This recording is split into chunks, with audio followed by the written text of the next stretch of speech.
Hello, I'll introduce myself. My name is John Ross. I've lived in this area all my life, and for a number of years I was also on the board of the Northern Lighthouse Board, so I'm delighted to be involved in this bit of work that we're doing today. I've with me Callum Curry. Callum's been instrumental in really making big improvements to the harbour. He's also chairman of the Harbour Trust, the Harbour Trust Society, and we're looking at this old lighthouse which hasn't worked for many, many years, but I'm going to pass over to Callum to introduce himself and tell us a bit about not just this lighthouse but also one that used to be at the end of the pier. Callum. Okay, thanks John. Hi, I'm Callum Curry. I'm the chairperson of the Portpatrick Harbour Community Benefit Society. As John says, we've got the current Portpatrick Lighthouse standing behind us here, built in the sort of late 1800s, just before the turn of the century.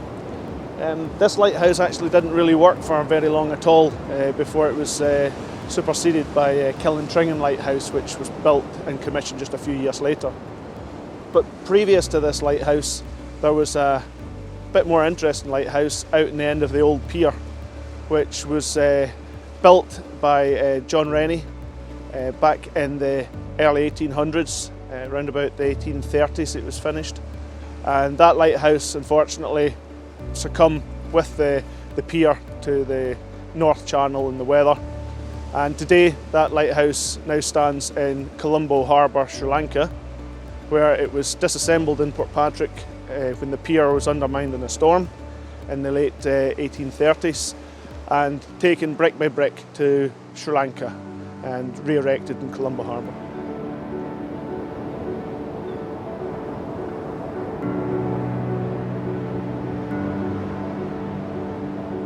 So Callum, we're standing on what remains of what were two piers here in this village of Portpatrick.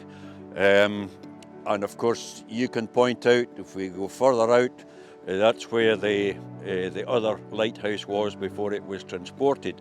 But I think it would be interesting if you could give us some background about why these piers were built, what happened to them, and the importance of Portpatrick as a port which was close to Ireland.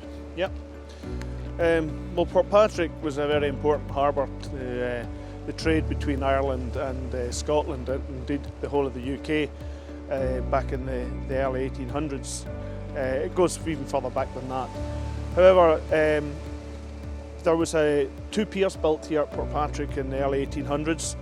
It was Rhins Piers. The harbour was being designated to go from sailing vessels. Then along came the steam vessels, the paddle steamers. Both the North and South Harbour were commissioned. The South Pier was built. The lighthouse was completed on top of it. That was in approximately the mid-1830s. However, a large storm came along round about the end of the 1830s and undermined the pier, and they couldn't fix it. So at that point they hadn't completed the North Pier, so they abandoned the North Pier and decided they were going to abandon the South Pier as well.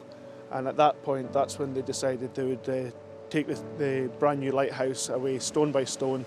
And as they did back in those days with the colonies, the lighthouse ended up in Colombo Harbour in Sri Lanka, as we know it today.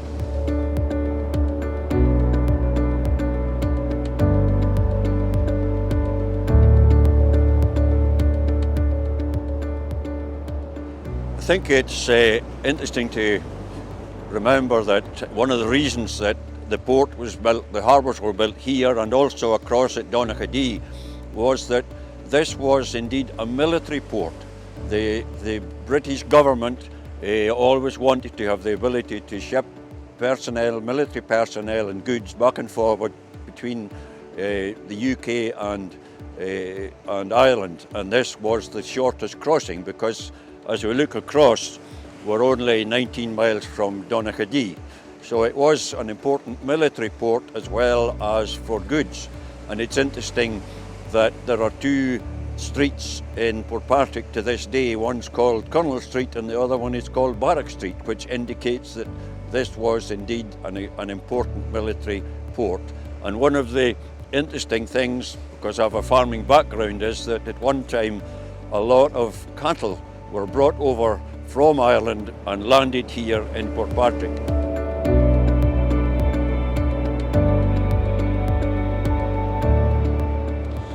To my left here you can see just the remains of the original pier from the 1700s. That pier actually went out and formed what was the original South Harbour at Portpatrick.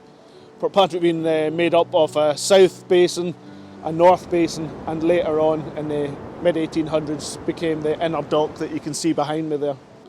So here we are on the remains of the North Pier. You can see behind me just the remnants of it stretching out the water. To the other side there, down at the south, you can see the South Pier and what's left of it. But the interesting thing here with the piers was that they weren't built using mortar back in those days. They were actually used in a dry mechanical build. And in front of us here you can see the sandstone with the whinstone dowel inside it, which was used to mechanically lock the stones together.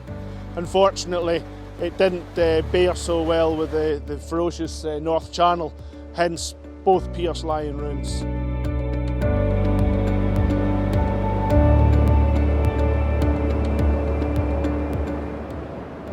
So here we are, we're standing on the north side of the harbour. We're looking across, and the lifeboat is tied up in the harbour, and that's been an important feature of Portpatrick village for many years. And of course the harbour has changed very much over the years, but we're standing beside what's now the tennis courts, and behind us we have the bowling green. I'm going to pass over to Callum because he's got some really interesting history about what this used to be prior to it being made into a leisure facility. So Callum, tell us about the railway and the station here. Yeah, so behind us here you can see the tennis courts and bowling green. Portpatrick had two railway stations back in the day. It had the main station, which was up above the top of the village at the top there, and then also had the harbour station behind where we stand now. So the harbour station was primarily used for when they brought cattle in. There was the rail link obviously then with the vessels that came in, whether they be sailing vessels earlier on or later on. There was the steam vessels, the paddle steamers. So there was a ramp pier which they could bring the cattle up and load the cattle onto the trucks behind us, and passengers also were a big feature.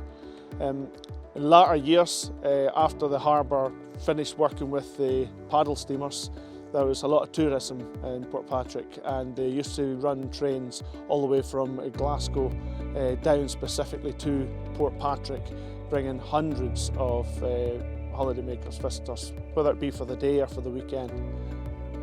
An interesting feature we can look at from where we're at next to harbour, the modern building in front of us was a replacement for the school that was built about 40 years ago, and that school is actually built absolutely on top of what was the original railway line, and included in the building for historical purposes there's a small length of railway line that reminds the pupils of the school exactly what that piece of land was used for, and was an important historical piece.